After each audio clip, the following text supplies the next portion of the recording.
So again, the story that I posted yesterday was about a 4-year-old girl in Memphis, Tennessee. Her mom called the police, said that she was missing. She said that I gave her some water and then I put her to sleep in bed. I put her to sleep around 11:45 at night, and then I get a I wake up to look for my phone charger so I could charge my phone. Charging my phone, I get a text message from a family member. And the family member is saying, "Hey, your front door is open. Go check on your kids." So she says she go check on her kids and she noticed one of the kids missing. Okay. So she said, "Please find my baby. My baby is 4 years old. She has a feeding tube on her left side," or whatever like that. Okay. So they take her down there to the police department. And then finally the truth comes out.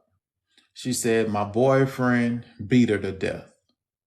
He beat her several times in 1 week. And then, ultimately he hit her and he knocked her out. And they thought she would wake up, but she didn't. They asked her, they said, "Well, did you try to help her? Did you try to give her CPR?" "No." "Well, what did y'all do after that?" "We put her in a garbage bag and put her in a trash can." You put your 4-year-old daughter in a garbage bag and then put her in a trash can. So then you say, "My boyfriend did it." Well, why you didn't say nothing when he was beating on her? Why you didn't come down and say something then? "Oh, I was scared." That's something I'm starting to see a lot too as I cover these stories. You have this parent that's actually standing there watching their child get beat to death and they scared to say something.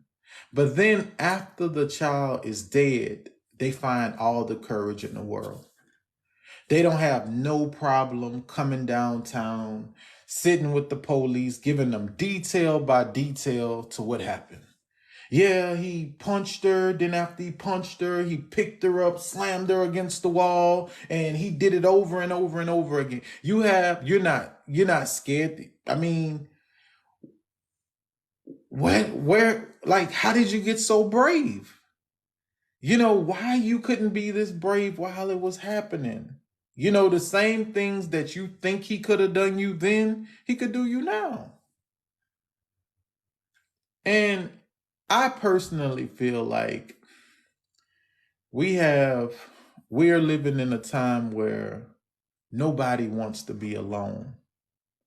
And people are willing to do anything to stay in a relationship.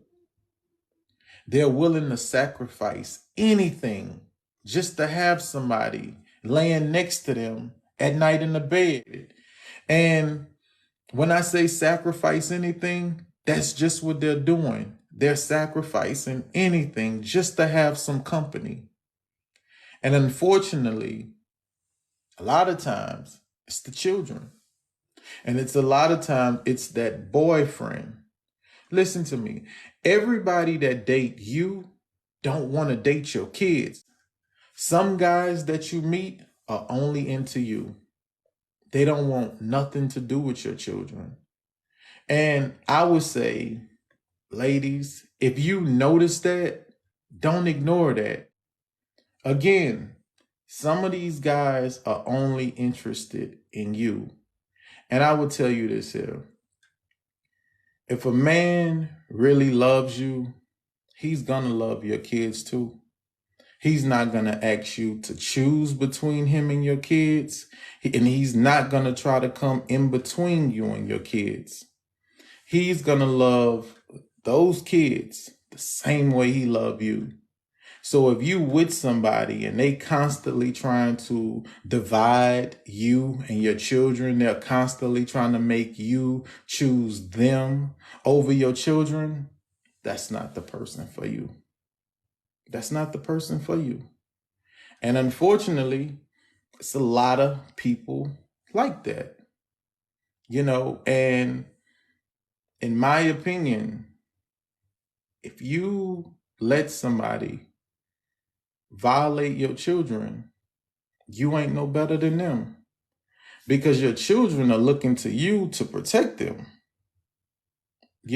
and by right, you should want to protect them. If he don't love your children, he don't love you. Same thing go for the guys. Men, if that woman that you're calling your girlfriend, your fiance, your wife, if she don't love your children, she don't love you. There should be no division. You're not gonna come in and separate none of us. Either we're gonna be together, either all of us gonna be together, or we just gonna walk away from this thing.